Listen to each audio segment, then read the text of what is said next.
Here we are on 3.8, what does it mean? A solidify understanding task. Okay, so we're still dealing with sequences, and today we're just going to focus in on arithmetic sequences. But here, instead of finding the recursive or explicit equations, right, the f of x equals f of x minus 1, then whatever the plus whatever the growth is, and the f of 0 equals, that's our recursive, our explicit, f of x equals b plus mx, starting and where this growth is. Okay, so we're not doing that. Instead, we're talking about how we can find missing terms. Okay, so if we're getting some numbers, what can we do to find the next ones? Okay, I'm trying to figure out a method. So what would be the best approach here? So I want you guys looking at these. You should be able to get the first one. We'll call this 1, 2, 3. I want you to see if you can figure them out on your own. So spend some time, work through it, try to figure out some sort of method that you can use to get it. Then you can pause the video while you're doing that, then unpause it and kind of see how your method is similar or different from the way I do it. Okay? So hit pause now and give these 3 a try. Also, I guess I spoke a little too soon. I want you to answer this question too. Can you describe your method? And will your method always work?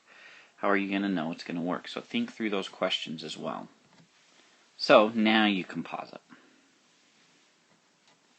So hopefully you took a look at those 3 and tried to describe a method to finding those missing terms. Okay? So if you've done that, why don't you try to do these ones as well? Okay, see if you can get this one to work in a similar fashion. And let me know what that is, okay? So, you can hit pause again and try those. But let me show you how I would take a look at this.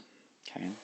So when I look at this, I see, okay, I've got 5 to 11 for our first to our third term. So we've got a term in here in the middle, right? Well, that should be fairly simple to think through, like how do we find a term in the middle? Okay, and that kind of goes along with this idea that these are called arithmetic means. Okay, remember means, a mean is another term for average.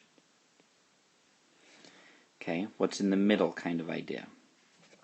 So, when we're looking at this, it's kind of the same idea. You're trying to find that average, right? And when we think about these, they're arithmetic, so remember arithmetic, they grow by addition or subtraction repeatedly. So I've got 5 plus some number, which gives me a number, then I'm adding another number to get to 11. Okay, well how do we find what the difference is, what the average is between 5 and 11? Well, we could start out and go like this, 5, 6, 7, 8, 9, 10, 11, right? And say, so that's where we're starting. So if I go 1 in, 1 in, 2 in, 2 in, what's in the middle now? 8. And you could get 8. So what number would you be adding by? We'd be adding by 3. And that would work, right? That's a way we can do it. So let's see if that same method works on number 2. So now we've got from 18 to negative 10. So if we try it the same way we did last time,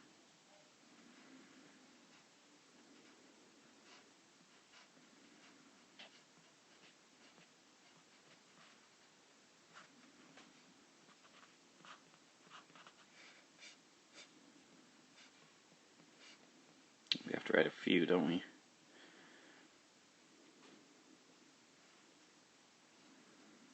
Okay, now the problem here is we're not just looking for one number, are we? We're actually looking for 1, 2, 3 numbers. Okay?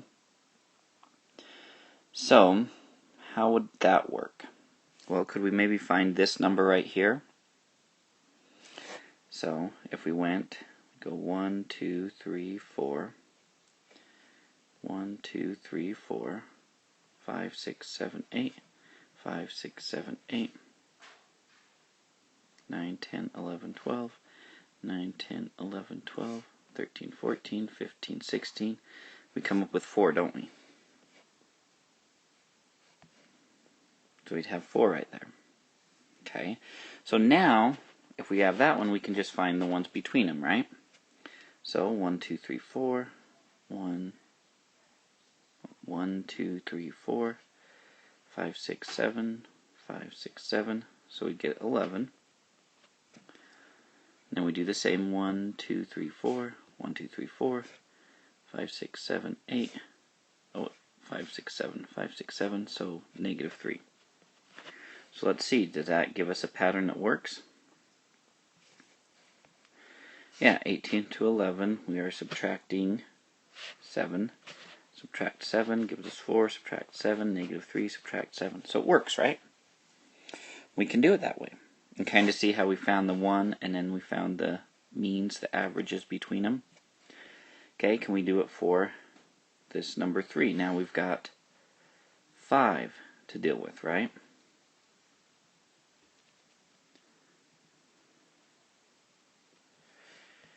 So we go right between those. So 12, 11, 10, 9, 8, 7, 6, 5, 4, 3, 2, 1, 0, negative 1, negative 2, negative 3, negative 4, negative 5, negative 6. So we can find the middle, the exact middle, right? Because we have 2 spots, so it still works. Okay, so 1, 2, 3, 4, 5. 1, 2, 3, 4, 5. Just finding the average, right? Can you guys think of another way to find the average that might be easier than this? 6, 7, 8. 6, 7, 8. 9, 9. So it's 3. Okay, so that would be that one in here. Now we've got 2 and 2. So how are we going to figure that one out? Because if we go in between 1, 2, 3, 4, 1, 2, 3, 4, we've got 2 numbers. Well, it can't be 8 and 7, right? Because that wouldn't work, because then it would be minus 4, minus 1, minus 4. Okay, so that's not going to work. So could we find that average, which would be 7.5? Okay, so see, now we're running into an issue here, aren't we? Our method really isn't working that great now. So let's think, is there another way that we can find the average that would make it work?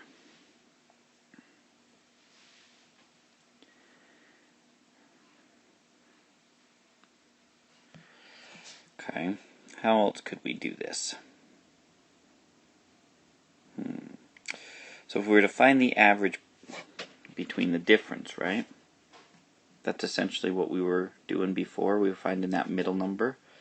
Okay, so let's think of it this way. Because we run into that issue, and if we would have went to these ones, notice with 2 we wouldn't have been able to do it either. Okay, we would have ran into that same problem. So it worked on these first 2, but it's not. Our method isn't working on number 3, right? Our method of find the average, then use that to find the averages in between. Our problem was what? What happened when we had an even, we found this one, but what happened when we had an even number of spaces? Here we found it, we only had 1. This one we only had the 1. Well, it's not always going to work, right? So that's not going to help us there. So we go back here and see what we can do to figure this out. Okay, so if we think about this, we're finding the average. It has something to do with the average. Okay, another way to think about it would be to think of it this way. How many numbers, I'm going to add the same number over and over, right?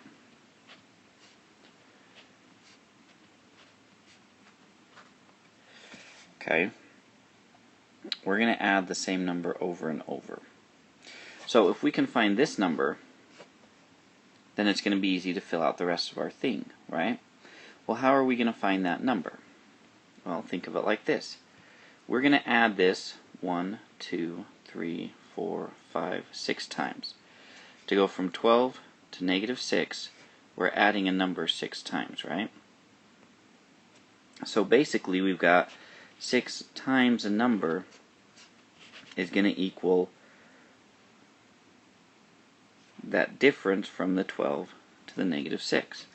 What's the difference from 12 to negative 6? Well, if I go 12 minus a negative 6, because difference means subtraction, that gives us, it's really plus, right? Double negative makes it positive. 12 plus 6 is 18. Okay? So, I need to split 18 up into 6 equal parts. Well, splitting things up into equal parts, that's called division, right? So if we just divided by 6, 18 divided by 6, we get our mystery number to be 3. So that's telling us we should be adding by 3 each of these times. So let's test it. Let's see if this method works. Okay, so we add 3. Well, we can't be adding 3, right? Because we're going down. So maybe we should subtract 3 instead. I know where we can fix that to make our number work a little better. We said we were looking for the difference. What if we take this number and subtract the first number? So take the last, subtract the first. That would give us negative 18, which would have given us negative 3. So in other words, instead of adding 3, we're subtracting 3, which we should have thought about that when we were making our number, huh? So, 12 minus 3 would give me 9, minus 3 is 6, minus 3 is 3, minus 3 is 0, minus 3 is negative 3, minus 3 is negative 6. So it works, right? Let's try it with these other two that we already did. So let's see what we did. So we took this number, subtracted it from this one, so 11 minus 5 equals, and then we had to see how many jumps we did. 1, 2. So we added a number twice. So 2 times some number. Okay, well what's 11 minus 5? Be 6. What's 2 times that number equals 6? Basically 6 split into 2 parts would be adding 3 both times, right? Which is exactly what we got. Okay, what about this other one? Take our last, negative 10, minus our first, 18. Okay, we find that difference, negative 10 minus 18 is negative 28. And that's equal to how many times we're subtracting a number here, right? Because we go from bigger to smaller. 1, 2, 3, 4. So negative 28 divided by 4 will give us negative 7. And that's what we did, right? Subtract 7, give us 11. Subtract 7 gives us 4. Subtract 7, negative 3. Subtract 7, negative 10. Okay, so that's a better method. So what did we do here? We found the difference in the known terms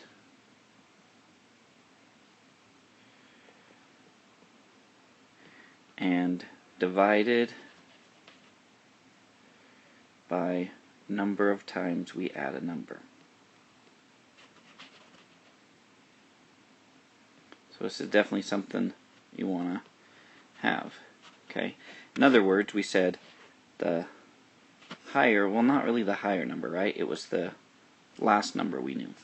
So we went the last number minus the first number we knew was equal to, we kind of made a formula, didn't we? The number of jumps, or number of additions or subtractions, I like calling them jumps, multiplied by that number that we needed, right? The number we're adding by or subtracting by. We'll just put number adding. Okay, that's what we did, right? The last number minus the first number is equal to 1, 2, 3, 4, 5, 6 jumps times the number we were looking for. And we were able to use that to find the number, which then allowed us to solve it. So, is it going to work for these? Let's try that same method, unless you can try to think of another one. Okay, so we take our last, 86, subtract our first, 50. Okay, and we took 1, 2, 3 jumps. So you could write it like this, 3 times whatever number we're adding by, or you could just treat it separately and say, well, what's 86 minus 5? 50. That's 36. 36 divided by 1, 2, 3 would give us 12. So we should be adding 12 because it's a positive 12. If you did it more like that equation, you would have went like that and got the same thing, right? 36 equals 3 times the number, divided by 3, and you would have got 12 equals that number. Well, 50 plus 12 is 62, plus 12 is 74, plus 12 is 86. So it works. So if you haven't yet, try these on your own using that same method. I'll keep it up there. Let's see what you get. So hit pause, try it. So we go 10.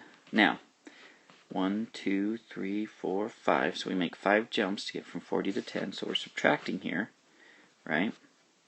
So I go 10 minus 40, which gives us negative 30, divided by 1, 2, 3, 4, 5, which would give us negative 6. So we should be subtracting 6 each time.